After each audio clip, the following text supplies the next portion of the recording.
Hello friends, स्वागत है आपका हमारे उड़ान बुकलेट की मॉडर्न हिस्ट्री सीरीज में। ठीक है, आज हम लोग कवर करेंगे अपना चैप्टर 6 द स्ट्रगल बिगिंस। ठीक है, तो जल्दी से स्टार्ट करते हैं। चलो, 3 फेज चला था नेशनल मूवमेंट। नेशनल मूवमेंट जो हमारा हुआ था 1947 तक, ये 3 फेज में हुआ था। पहला मॉडरेट फेज था 1885 से 1905 तक। ठीक, एक्सट्रीमिस्ट फेज फिर सेकंड 1905 से 1918 तक। फिर गांधीयन फेज 1919 से 1947 तक देखने को मिलता है। ठीक है, चलो ठीक है। मॉडरेट पहला, फिर एक्सट्रीमिस्ट, फिर गांधीयन। मॉडरेट 1905 तक चलेगा। 1905 में क्या हुआ था? Partition of Bengal. एक्सट्रीमिस्ट 1905 से 1918 तक। गांधी जी की एंट्री हुई थी 1919 से 1947 तक। The struggle begins. Factor in the growth of modern nationalism. Modern nationalism के ग्रोथ में कौन कौन फैक्टर इन्वॉल्व थे? जैसा पहले देखा जाए तो political, administrative and economic unification of the country. ठीक, growth of western thought and education. इस समय क्या हो रहा था? वेस्टर्न थॉट और एजुकेशन इंक्रीज हो रही थी। तो वेस्टर्न थॉट कैसा था? जैसे वहाँ के थिंकर मिल्टन, जे.एस. मिल, रूसो, ये थिंकर अपनी थ्योरी देते थे और ये थ्योरी पढ़ के लोग इंस्पायर होते थे। ठीक, या उनको और पता चलता था कि और क्या क्या कर सकते हैं। ठीक, नेशनलिज्म क्या होता है, आगे और क्या वे अहेड हो सकता है, वो इन थिंकर्स को फॉलो करते थे। Role of literature and press बढ़ने लगा। लिटरेचर का काम, प्रेस का रोल बढ़ने लग गया। कंटेम्प्रेरी मूवमेंट होने लगी वर्ल्ड वाइड, जैसे और भी दुनिया में काफ़ी सारी मूवमेंट हो रही थी। ठीक, रीडिस्कवरी ऑफ रिच पास्ट और हेरिटेज ऑफ इंडिया। इंडिया का जो रिच पास्ट रहा था, जो इंडिया का रिच हेरिटेज रहा है, उसे रीडिस्कवरी उसकी होने लगी। जैसे विवेकानंद, मार्क्स मूलर उसके बारे में बताने लगे इंडियंस को। ठीक, और वर्ल्ड को बताने लगे कि इंडिया कैसा हुआ करता था और अभी कैसा है, क्या डिफरेंस है दोनों के बीच में। तो हमारा पास्ट जो था विवेकानंद का, मार्क्स मूलर का, ये पास्ट हमारा कैसा था, ये लोग को बताया गया, उन्हें इससे अवगत कराया गया। Rise of middle class intelligentsia. Middle class intelligentsia भी राइज हुई। ठीक, मिडिल क्लास भी इसमें इनका राइज हो रहा था। ठीक, इनके अंदर एजुकेशन, वे ऑफ लिविंग इनके भी अच्छी हो रही थी। ठीक है, progressive character of socio religious reform movement. Socio religious reform movement जो पहले हुआ था उस काफ़ी प्रोग्रेस किया वो। ठीक, reactionary policy on racial arrogance of ruler. जो रूलर थे, ब्रिटिशर थे, उनकी जो पॉलिसीज थी, ठीक, और रेशियल एरोगेंस जो उनका था वो दिखने लग गया था। जैसे लॉर्ड लिटन लेके आए वर्नाकुलर एक्ट 1878 में, आर्म्स एक्ट 1878 में, ये सब लिटन लेके आए। उसके बाद इंडियन सिविल सर्विस एज को डिक्रीज कर दिया गया 1876 में। ठीक, बाय लिटन। तो ये सब पॉलिसी से लोग नाराज थे। वर्नाकुलर प्रेस एक्ट कब आया था? 1878 में। आर्म्स एक्ट 1878 में। किसने लाया था? लिटन ने लाया था।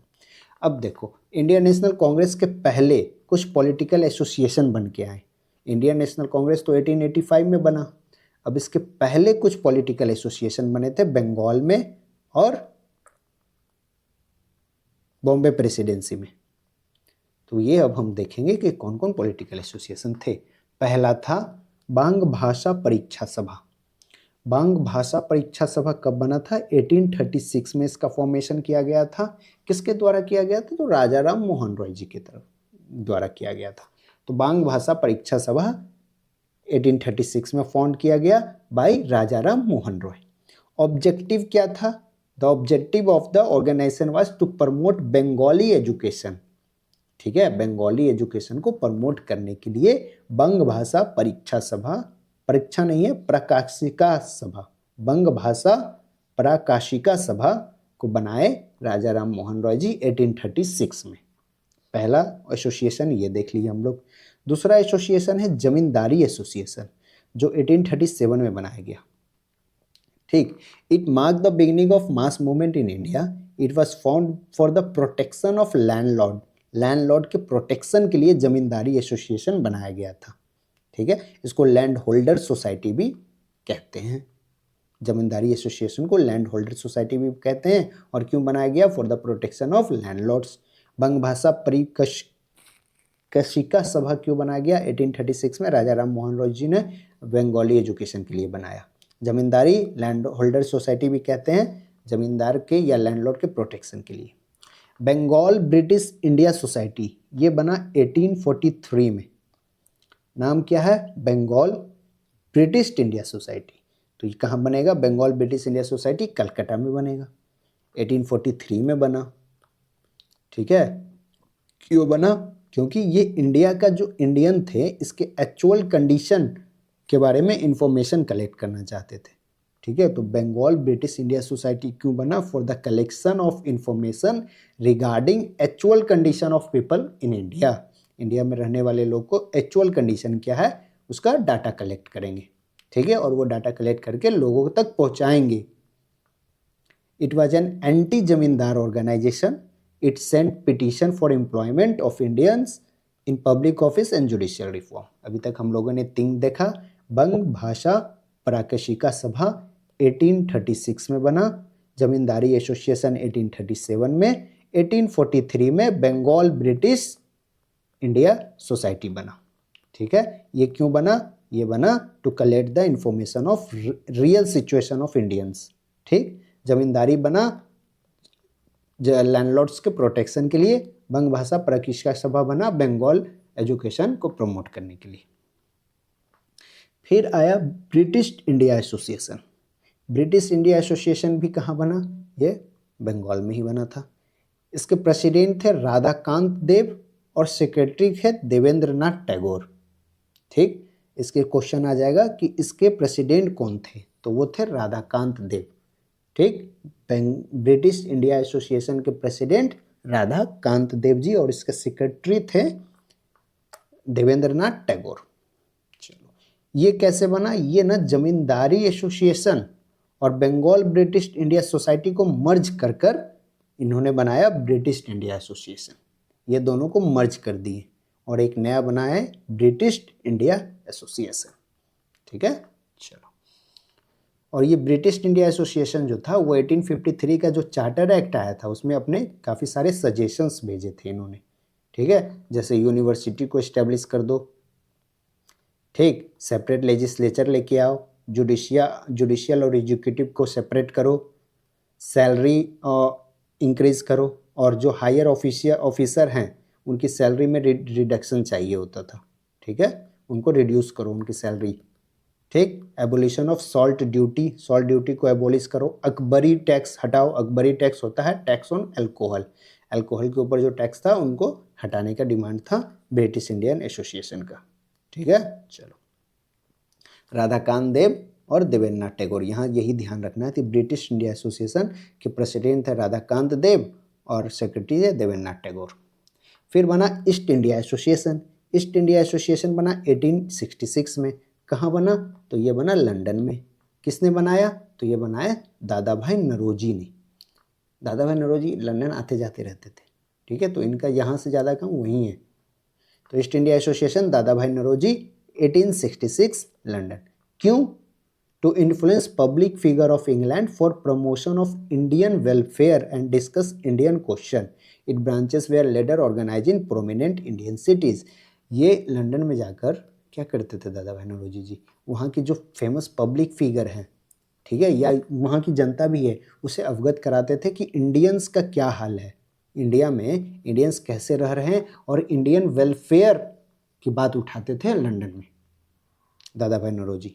ठीक है, चलो, कि वहाँ की जनता के अंदर, वहाँ की जनता भी जान पाए कि क्या प्रॉब्लम्स चल रही है इंडिया में।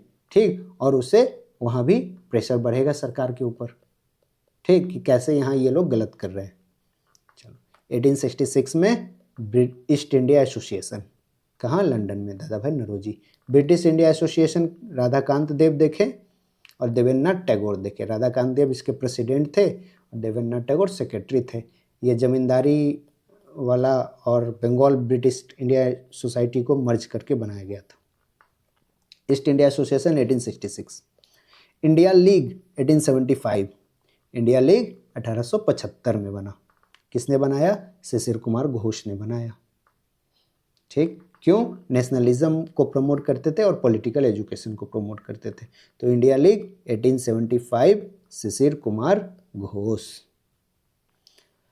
इंडियन एसोसिएशन ऑफ कलकत्ता 1876 में बना ये। सुरेंद्र नाथ बनर्जी और आनंद मोहन बोस ने बनाया। Indian Association of Calcutta Anand Mohan Bose और सुरेंद्र नाथ बनर्जी जी ने मिलकर बनाया। ये it was founded in 1876 superseding India League by Surendranath Banerjee. ये इंडिया लीग जो था शिशिर कुमार घोष का, उसको सुपरसीड करके ही बना था इंडियन एसोसिएशन ऑफ कलकत्ता। किसने बनाया था? सुरेंद्र नाथ बनर्जी और आनंद मोहन बोस ने 1876 में। इसका ऑब्जेक्टिव क्या था? Create strong public opinion on political question. ठीक है, पब्लिक ओपिनियन को स्ट्रॉन्ग बनाना है। Unification of Indians on common political ground formed due to pro-landlord and conservative policy of British India Association। ठीक है, demand Indian civil service in India, Indianisation of higher post against vernacular and arms act. इनका demand था कि Indian civil service भी India में लेके आया जाए। किसका डिमांड था? इंडियन एसोसिएशन ऑफ कलकत्ता जो आनंद मोहन बोस ने बनाया था, उसका डिमांड था कि इंडियन सिविल सर्विस इंडिया में हो। ठीक, उसके बाद था ये आर्म्स एक्ट, वर्नाकुलर एक्ट के अगेंस्ट थे। इंडियनाइजेशन, जो हायर पोस्ट होता है ना, जो मतलब गवर्नमेंट ऑफिस की जो हायर पोस्ट थी उस पे इंडियंस को नहीं जाने देते थे ये लोग। ठीक, तो वहाँ इनका डिमांड था कि वो हायर पोस्ट भी इंडियंस को मिलना चाहिए। ठीक है, तो इनका दो डिमांड देख लिए कि इंडियन सिविल सर्विस को इंडिया में लाया जाए और जो हायर पोस्ट है उसमें इंडियनाइजेशन भी किया जाए। ठीक, तो बंगाल का जितना भी पॉलिटिकल एसोसिएशन था वो हम लोगों ने देख लिया। ठीक है, कब कब बना था वो देख लेते हैं। बंग भाषा परीक्षा सभा, प्रशिक्षिका सभा 1836, Zamindari Association 1837, Bengal British Indian Society बनी 1843, ब्रिटिश इंडिया एसोसिएशन में राधाकांत देव और Debendranath Tagore. East India Association 1866, Indian League 1875, फिर इंडियन एसोसिएशन ऑफ कलकत्ता 1876। फिर से बंग भाषा प्रशिक्षिका सभा 1836, Zamindari Association 1837, Bengal British Indian Society 1843, British India Association Radhakant Dev और Debendranath Tagore, Indian East India Association 1866, India League 1875 और इंडियन एसोसिएशन ऑफ कलकत्ता 1876। ये बंगाल हम लोगों ने कंप्लीट कर लिया। अब देखते हैं बॉम्बे प्रेसिडेंसी में क्या हो रहा था। चलो, पूना सार्वजनिक सभा, ये एमजी रानाडे ने बनाया था 1870 में। कहाँ? बॉम्बे वाला एरिया में। ये लोग बॉम्बे में थे। ठीक है, एमजी रानाडे बॉम्बे से बिलोंग करते थे, तो वहाँ इन्होंने बनाया पूना सार्वजनिक सभा 1870 में। 1870 में पूना सार्वजनिक सभा एमजी रानाडे ने बॉम्बे में बनाया। इसका काम क्या था? The other key member who help its formation were Bhavan Rao, हाँ इंपॉर्टेंट नहीं है। ठीक, ऑब्जेक्टिव क्या था? ऑब्जेक्टिव था serve as the link between people and the government. सरकार और पब्लिक के बीच में लिंक का काम करेंगे हम। पूना सार्वजनिक सभा एमजी रानाडे ने 1870 में बनाया था। उसके बाद बॉम्बे प्रेसिडेंसी एसोसिएशन बनाया गया। द बॉम्बे प्रेसिडेंसी एसोसिएशन बनाया गया 1885 में। ठीक है, बंगाल प्रेसिडेंसी एसोसिएशन इंपॉर्टेंट है। बॉम्बे प्रेसिडेंसी एसोसिएशन बनाया गया 1885 में। ठीक है, बनाने वाले कौन थे? बॉम्बे प्रेसिडेंसी एसोसिएशन फिरोज शाह मेहता जी, बकरुद्दीन तैयब जी, केटी तलंग, तीनों ने मिलकर बनाया था। 1885 में बॉम्बे प्रेसिडेंसी एसोसिएशन फिरोज शाह मेहता, बकरुद्दीन तैयब जी, केटी तलंग और फिरोज शाह मेहता ने मिलकर बनाया था बॉम्बे प्रेसिडेंसी एसोसिएशन 1885 में। ये तीनों नाम इंपॉर्टेंट है, फिरोज शाह मेहता, बकरुद्दीन तैयब जी, केटी तलंग। ठीक है, चलो, क्यों बनाया था? रिपन का जो इल्बर्ट बिल था ना, उसके अगेंस्ट बनाए थे। ये रिपन का इल्बर्ट बिल क्या था वो देखेंगे हम। चलो, it pioneered in Indian interest and hosted first meeting of Indian National Congress Bombay in 1885। Madras Mahajan Sabha, ये 1884 में बना था। मद्रास महाजन सभा कब बना था? 1884 में। ये बनाए थे एम वीरार्गवाचारी, बी सुब्रमण्यम अय्यर और पी आनंद चार्लू। ये 3 लोग मिलकर बनाए थे मद्रास महाजन सभा। पी आनंद चार्लू, वी सुब्रमण्यम अय्यर और वीरार्गवाचारी, ये तीनों मिलकर बनाए थे मद्रास महाजन सभा 1884 में। पुणे सार्वजनिक सभा 1870 एम.जी. रानडे। बॉम्बे प्रेसिडेंसी वाला 1885 फिरोज शाह मेहता, के.टी. कलंद और Badruddin Tyabji. Madras Mahajan Sabha P Ananda Charlu, Subramaniam Iyer, V Raghavachari 1884। London Indian society कौन बनाया था? लंदन इंडिया सोसाइटी ये दादा भाई नौरोजी ही बनाए होंगे, ये लंदन आते जाते रहते थे। ठीक है, चलो। प्री कांग्रेस कैंपेन, कांग्रेस बनने के पहले क्या क्या हुआ था वो देख लेते हैं हम जल्दी से। ठीक है, फिर ये चैप्टर खत्म हो जाएगा। Campaign were organise since 1875 for the imposition of cotton import duty to protect the interest of indigenous cotton textile industry. Cotton import duty कब लगाया गया था? 1875 में। ठीक है, इसके अगेंस्ट वो हो रहा था। The for Indianisation of government service 1878-79 में गवर्नमेंट सर्विसेज के में इंडियनाइजेशन लाया जाए, ऐसा डिमांड था, ऐसा कैंपेन चल रहा था। इंडियंस अफगान एडवेंचर, जो लिट्टन ने अफगान एडवेंचर किया था उसके खिलाफ थे। इंडियंस अपोज कर रहे थे Afghan adventure of Lytton. Lytton ने अफगान पे जो कब्जा किया था उसको इंडियंस क्या कर रहे थे? उसको अपोज कर रहे थे। Then compelled the British government to contribute toward the cost of second Afghan war. ठीक है, in 1878 major campaign started against arms act. Arms act 1878 में आया था, इसके अगेंस्ट कैंपेन चल रहा था। विच tried disarming Indians. Arms act आके क्या हुआ? आर्म्स एक्ट में था कि इंडियंस को आर्म नहीं मिलेगा। ठीक है, इंडियंस को आर्म का लाइसेंस, गन रखने का लाइसेंस इंडियंस को नहीं दिया जाएगा। ये एक्ट आया था आर्म्स एक्ट में 1878, इसके अगेंस्ट कैंपेन चल रहा था। ठीक है, and against vernacular press act भी 1878 में आया था।